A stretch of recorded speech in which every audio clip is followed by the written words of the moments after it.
Hello, everyone. Thanks so much for joining me here today as we get to talk about one of my favorite subjects, comic books. My name is Jose. I love comic books. I love talking about them. I love sharing them with you. Feel free to follow me on social media if you would like. Links are in the description below. I've also posted a link to the Marvel fan site that I have plot synopsis and character bios for this issue. The Uncanny X-Men 172 from 1983. I have several playlists. I have an X Universe playlist where I have absolutely everything in reading order. I have an Uncanny X Men playlist where I just have the Uncanny X Men from the giant size X Men #1 all the way to current, which I covered as classic X Men because that's how I had them. And it came with a lot of exposition, so feel free to check that out. I also have a New Mutants playlist and a Wolverine Limited Series playlist. But if you want to hear everything, go to that X Universe playlist. So this takes place immediately after the Wolverine Limited Series. And look at this. I love the screen tones being applied here. Paul Smith penciled and inked the cover himself. So we left off in Uncanny X-Men 171 with pretty much this here, and so we see a katana blade being pierced through. So, all right. Um, Classic X-Men issue. I have both these issues, so I have the original and I have the Classic X-Men, and I have the trade paperback that covered this, which was this covers by Adam Hughes, by the way. From the Ashes. That's actually how I first discovered this story. So we're in Tokyo, and it says here it's been 10 weeks since Mariko's dad had died. So time has passed. So Wolverine has been gone a while. So here we go. We got Storm, Kitty Pryde, we got the Dragon, we got Nightcrawler, and we got Colossus. And so Colossus says here, Wolverine. By the way, this is being narrated by Wolverine here. Um, so I just kind of skipped it. So Chris Claremont. Sorry. Colossus again says, Wolverine, it's good to see you, Tovarish. We have been too. So I'm sorry. We have been too long apart. I was gonna say apart too long. And Kitty Pryde says, "What a trip, Logan. We had an entire 747 all to ourselves. The pilot said it was the plane the Emperor uses." And Wolverine says, "My fiance has clout, kiddo. Welcome to Japan." Um, so they greet here. Nightcrawler is like, "Are you well, my friend? Your letters were terse as always, but I managed to read between the lines. You sounded like you had a pretty rough time." And Wolverine says, "There are moments, Elf. I like the outfit. It makes you look very nearly civilized," says Nightcrawler. Um, I do my humble best, pal. What the heck's around Kitty's neck? And Nightcrawler says, "Her pet dragon." And Wolverine says, "Customs must have loved that." And Kitty says, "They didn't say a word. And Loki isn't a pet, Nightcrawler. He's my friend. Look at him." "Don't you dare snarl, Loki. Wolverine's my friend, too." And Wolverine says, "Feisty little critter, ain't he? Reminds me of me." And so here's Mariko. This is a great panel. I think it's beautiful here. Logan-san, one of the X-Men, remains in the Genken. Will you not invite her in? And so Wolverine, of course, knows who it is. He lets everyone know, that the reader, that he's a mutant. So it is, of course, Rogue, who has just joined the X-Men here. And so we get a bit of exposition of why he's resentful. As I mentioned, I have playlists. Feel free to check it out here. And Wolverine says, "If it were up to me, Miko, I'd cut her heart out." So Rogue is actually being quite nice. And of course, she's covered head to toe, as she will for the majority of it. And so um, Storm says, Logan, she is no longer our enemy. Professor Xavier has accepted her as an X-Man. And Wolverine says, you agreed to that, Ododo? And she says, we all did. And Wolverine says, figures, any outfit that'll take me as a member will admit anyone. That's actually pretty funny. And Mariko says, you think too little of yourself, Wolverine, and I think judge your comrades too harshly. Whatever your feelings, she is our guest, and as such, she will be treated with courtesy and respect. Welcome, Rogue-san. May your stay with us be a happy one. And she says, thank you, Lady Mariko. And Wolverine says, make yourselves comfortable, people. There's refreshment if you want them, or beds if you want to crash. And Kitty says, great idea. What a day this is anyway. Did we gain or lose when crossing the international date line? And we see there is a sword here. So, all right. Now, as I mentioned, by the way, here is our credits here. And I'll go through that in a minute. I have been covering the New Mutants as well. And we covered New Mutants number 6, I believe, which had the New Mutants go against the Silver Samurai. So, as I mentioned, I have a playlist. So, all right. And the Silver Samurai says, the bugs at Planet work perfectly. I can hear every word said across the way. The X-Men are exhausted from their journey, and they expect no trouble. Why should they? A wedding is a joyous occasion. And the Silver Samurai continues, if I strike tonight, they will be easy prey. And so up here, very similar to the Wolverine limited series, and I think that this was intentional in the way the art is being done. We got Chris Claremont writing, Paul Smith is the penciler, Bob Wycheck is the inker, always Glynis Wein, and does the colors. Tom Rozakowski is one of the best letterers ever. And then, of course, Louise Jones, who will marry Walt Simonson, is the editor. And Jim Shooter is in the middle of his editor-in-chief run. So, all right. And so we, of course, have Yukio here. And if you saw the Wolverine limited series, you know who she is. And she says here... so, by the way, she's up here. By the way, that's a giant telephone. I don't know if that's really a thing or not, but you've been on Wolverine's trail for days, Skulker. If he weren't so besotted with that bloodless porcelain doll, he'd have spotted you long ago.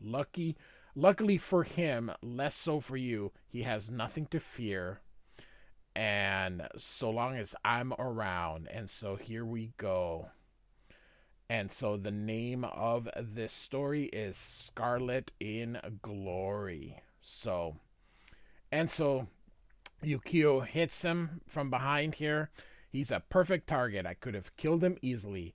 But for now, I prefer him alive for questioning. And she says, gotcha. And he just turns around like, who? And she's like, uh-oh. And Wolverine says, that sound. And Nightcrawler says, I didn't hear anything. From the roof next door, flesh on metal, a fighting kick, says Wolverine. And look at this. This is nice. I am the Silver Samurai girl. To attack me is death, he says. Port me over there, Elf. Are you sure about this? Trust me. So here comes the Silver Samurai with his sword here. My armor is proof against your strongest blows, and my energy blade can cut through anything. And up here, Wolverine and Nightcrawler, and Wolverine says, what'd I tell you? Grab the lady, Elf. Make sure she's safe. So, and look at this. The Bruiser's Mind. Ah, lovely, lovely, lovely, lovely. God. Paul Smith, I wish he would have stayed. I really wish he would have stayed all the way through the entirety of John Romita's. What would the X-Men have been? They would have been even bigger, I think. So Logan-san, says Yukio. And so Wolverine gets on top of the Silver Samurai. Fancy meeting you here, darling. And Yukio answers, where else would I be? And so, how about an explanation as he keeps fighting the Silver Samurai? Ask him, not me. He's the villain. And Silver Samurai, you can see him energizing here. I'll give you the only answer you deserve, Gaijin. A coward's death, as he sort of either teleports or becomes intangible, one of the two. So Wolverine goes through him. Nightcrawler catches him, teleports, and then teleports back, and then drops him there. So, and Nightcrawler says, the woman, she's gone. That's her style, pal, says Wolverine. Should we try to find her? And Wolverine answers him, she's done her good deed for the day, Elf. Let her go. You speak as though you know her. And Wolverine says, name's Yukio. She considers herself a Ronin, a masterless samurai. She's good too, almost on par with me. We used to be friends, he says. So, all right. So you can see her kind of like very Daredevil. And she slips here and she's falling. But Storm catches her. Now, this is going to be very important because Storm has been changing and Yukio is instrumental in pushing that final change that will last for quite a while. So, Storm says, do not be afraid. I shall not drop you. I am Storm. And Yukio says, I know. Friends of Logan's. So was I, and a lot more. Once, what a ride. 1 in a million. I loved him. And Storm says, you nearly died. And Yukio says, that's what made the experience so exquisite. And so Storm asks, death holds no terrors for you? And Yukio answers, life is the ultimate adventure, Wind Rider, and death the prize that awaits us all. And you can see her, oh my god, doing like tricks and oh my god, I forgot the name of this where you whatever, you know what I mean. And so so she says, since it's inevitable, why worry about it? Sayonara, Ororo-san, until we meet again. And Storm is like, the woman is mad, and yet I wish I could laugh so we are heading into the next evolution of Storm, which I think is going to be pretty cool. So it lets us know here later. And so Storm says, I recognize the man. Kenuicho, I'm sorry if I butchered it.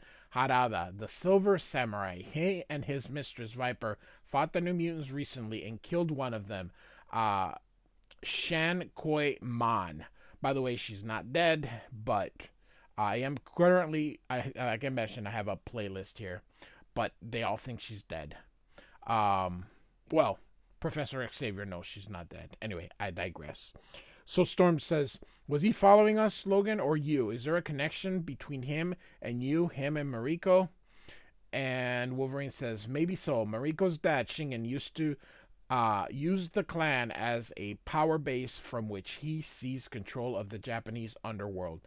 He was an ambitious man. I doubt he'd be satisfied with that. He may have been working with Viper to expand his influence worldwide. So, and Colossus asks, can this Shingen person be stopped? And Wolverine's like, already done, Petey, by me. Great, then we can question him in prison, right? And get the answers we need. Oh, sorry, that was Kitty. And Nightcrawler is like, I do not think so, Katskin. What do you mean, Fuzzy Elf? Of course we. And then she pauses. Oh, I see. So, Wolverine here, in his narration says, moments like this, I kind of feel sorry for the kid. She cares for me, believes in me, but every so often she gets reminded hard that we come from two different worlds and that mine isn't very nice. So, all right. So I'm just gonna paraphrase all this here. So in this here, she goes, Logan did what she couldn't do in honor. Her dad basically disgraced the family and got what he deserved. But his death is has not brought an end to her nightmare. And so here you can see that she's got a note here in Japanese, and it says, "Meeting tonight, midnight. Come alone, Harada." So she says she's told no one, not even Wolverine. She is the lord of the clan Ishida. It falls to her to atone for the crimes, and she has to do it alone.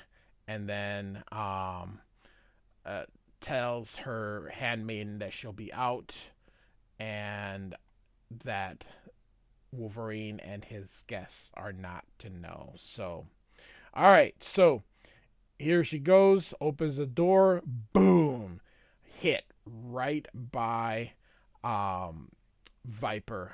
And of course, she's like, "Bless you, Lady Mariko." So, oh no, so sorry. This is not Mariko. This is Tony here. That's the handmaiden. So that is my fault as she's hit by Viper. But all right. And so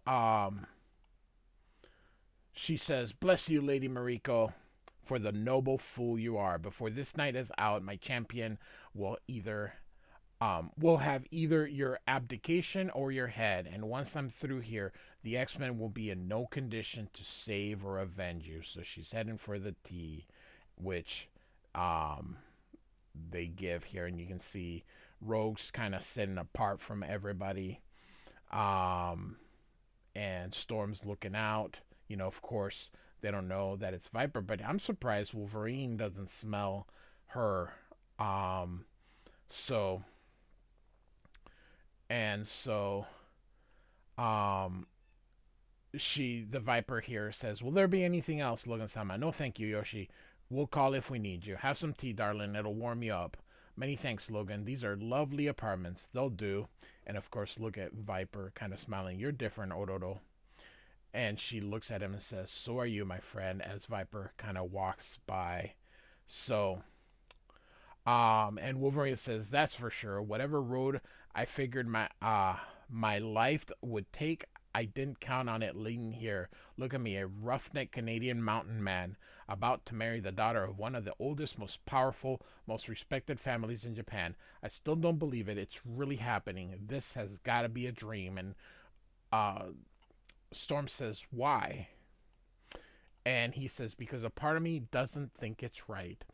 To shame me, Shingen asked if I was worthy. I guess deep down inside, I still have doubts about the answer."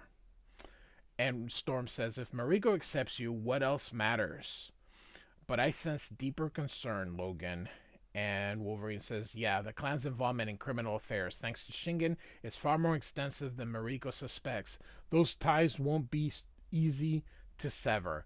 I wanted carte blanche, that means a white letter, to deal with the problem. But Miko said no. She's got courage, Ororo, and more smarts than me, but she's out of her depth. I'm scared she'll be corrupted, shaped by circumstances into her father's image. I've seen it before. Um, I feel so flamin' helpless. This kind of scrap's too subtle for me. I don't know how to handle it," he says. And so Storm off panel says, "I think you underestimate your lady," and he has a drink here. And he says, "I hope so." And he goes, "Huh." And then he starts sweating here.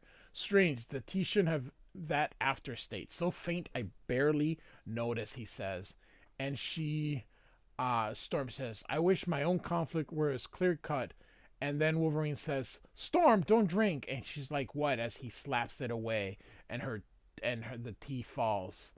And they're all down. Now we know they're not dead because hey, it's the X-Men. So um and so um here's the doorman saying, "Here's your car, Lady Mariko, as you requested." She says, "Thank you. Take me to this address, please. Uh it's in the waterfront, a warehouse. Wait for me there." And of course, the person takes it, and it's Yukio. "Certainly, milady, anything you say." And it's Yukio. So she's not going in alone. Now, we are, of course, dealing with a subplot that Wolverine has going. Of course, Cyclops has met Madeline Pryor. So we are in Alaska where, um, and love it. Another nice vertical panel here. And so um, Scott's in the office here.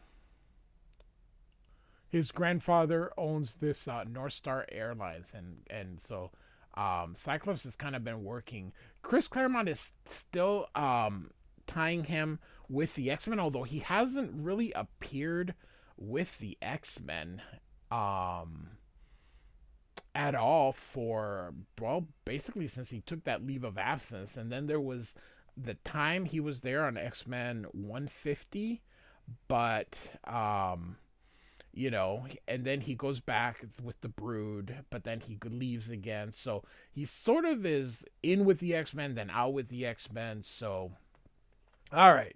So, and the funny thing is, Havoc is also there, but I don't think Polaris is in there. But Havoc's in a relationship, so hey.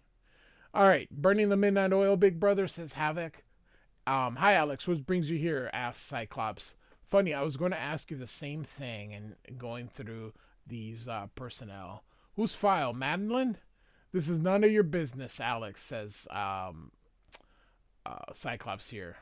And Havoc says, Scott, Jean Grey is dead. Madeline Pryor bears an uncanny resemblance to her, but that's all. And we know real quick that this was not Claremont's intent. He has said so in videos and interviews that it was just someone who looked like him, just kind of doing it to torture the character of Cyclops. But when X Factor came out and they resurrected Jean Grey, this is one of those things where I always said it may not have been the original idea, but when they called an audible, the audible worked beautifully. So making her a clone of Jean Grey was excellent. So, all right. Cyclops says here, I want to believe that, Alex, but things keep happening. From the moment we met, she and I behaved like people who've known each other intimately for years. On our first date, she offered to fix my favorite breakfast, and when I asked how she knew, she said, simple, I read minds. And Havoc says, it's an expression, Scott. She could have found out from Grandma. And he says, what about her crash? And he gives this to her. And Alex says, Scott, you two are beautiful together. Why are you trying to destroy it? And Cyclops says, I have to know the truth, Alex, whatever the cost. Madeline was the sole survivor of a plane that crashed not only on the day Jean died, but at the exact moment. So,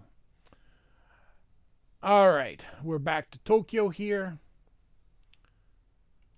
And Mariko is going into that warehouse.